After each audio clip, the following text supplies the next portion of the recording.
On the 6th of April 1930, on a beach in western India, a 60-year-old man in a homespun cotton wrap bent down and picked up a small lump of salty mud. That was it. That was the act. He had walked 240 miles over 24 days to do it. And in doing it, he committed a crime. Within weeks, tens of thousands of people had been arrested. The British administration of India was in open crisis, and the moral argument for the empire had been damaged in a way it never recovered from. That is a strange amount of consequence for picking something up off a beach. So this is a story about how you choose a target. And it is, I think, the single most instructive piece of political tactics in the 20th century. Start with the Salt Law, because it sounds trivial, and it is not. Under British rule, the production of salt in India was a government monopoly. You could not make it. You could not collect it, even from a natural deposit, even from seawater on a beach in front of your house. You had to buy it from an approved source, and that purchase carried a tax. Now, why does that matter? Because India is hot. In a hot climate, doing physical labor, salt is not a seasoning. It is a physiological necessity. You lose it constantly, and you have to replace it, or you become ill. So this was a tax on something every single person needed. In a country where the poorest people were the ones who sweated the most, and it fell proportionally hardest on them.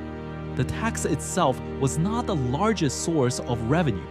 It was a few percent of the total, which is exactly what made it the right target, and we will come back to that. Now, the choice. By 1930, the Indian National Congress had formally declared its goal to be complete independence. The question was what to actually do about it, and the movement's leaders spent weeks deciding. The obvious targets were the ones you would expect: land taxes, the military budget, political representation. He picked salt. Colleagues were confused. Some were openly disappointed. The British administration, when it heard, was relieved and largely dismissive. The viceroy wrote that he was not losing sleep over it. And here is why they were all wrong. Because a good protest target has to satisfy several conditions at once, and salt satisfied all of them. First, it was universal. Every person in India used salt. Every single one. Hindu, Muslim, Sikh, rich, poor, north, south. Almost nothing else in Indian political life united all of those groups. Salt did because bodies do. Second, the injustice was immediately obvious without any explanation. You do not need an economics degree to understand that being forbidden from picking up salt lying free on your own coastline is absurd. A land tax argument requires a paragraph. The salt argument requires a sentence. Third, it was breakable by anyone. You cannot personally refuse to pay a military budget, but any person anywhere on the coast of India could walk to the sea, evaporate some water, and break the law that afternoon, which meant the protest could not be contained by arresting one man. And fourth, and this is the part that shows real understanding, the response was a trap. Think about the position it put the government in. If they ignored it, the law was publicly dead, and so was the monopoly. If they enforced it, they had to arrest people for gathering salt. There is no way to do that which looks acceptable. There is no way to write a newspaper report of a man being beaten for holding a handful of mud that makes the beater look reasonable. So, the march. He set out from his religious retreat with 78 followers, deliberately a small number, and he walked southwest toward the sea for 24 days, through village after village. And the walking was not transport. It was the point. he could have taken a train. The distance was covered at about 10 miles a day, on foot, by a man of 60, because a 60-year-old man walking 240 miles is a story, and a train ticket is not. He spoke at villages along the route. Journalists followed, photographers followed. The column grew as it went, until by the end it was reportedly several miles long. By the time he reached the coast, the world's press was waiting for him. And on the morning of the 6th of April, he walked into the shallows, came back, and lifted up a lump of natural salt from the mud. That was the crime. What followed was the part nobody had planned for in detail, because it turned out he had been right about condition 3. Across India, people began making salt on beaches, in villages, in cities where salt was openly sold on street corners in deliberate defiance.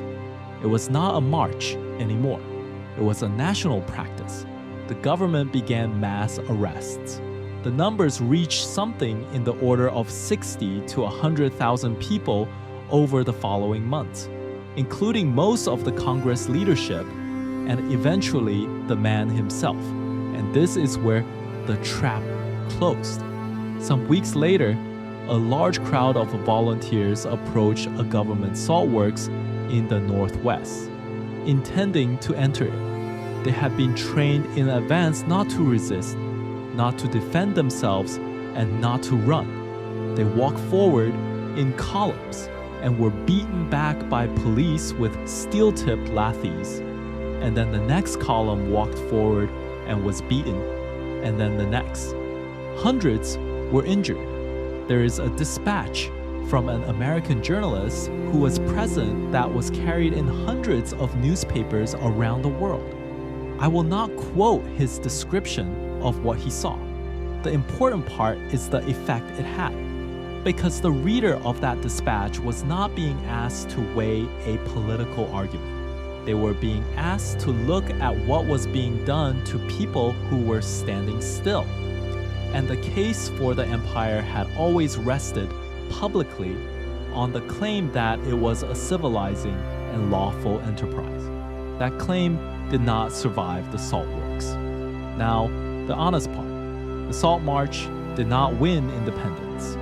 Independence came 17 years later, after a world war that exhausted Britain financially and militarily, and after an enormous amount of further political work, negotiation, and pressure from many people and many organizations, not all of whom agreed with each other or with him. Anyone who tells you one march freed India is telling you a simpler story than the one that happened. What the march did was change the terms. Before it, the independence movement was one political position among several, and Britain could plausibly present itself as a reluctant but responsible administrator. After it, that was much harder to say with a straight face in India or anywhere else.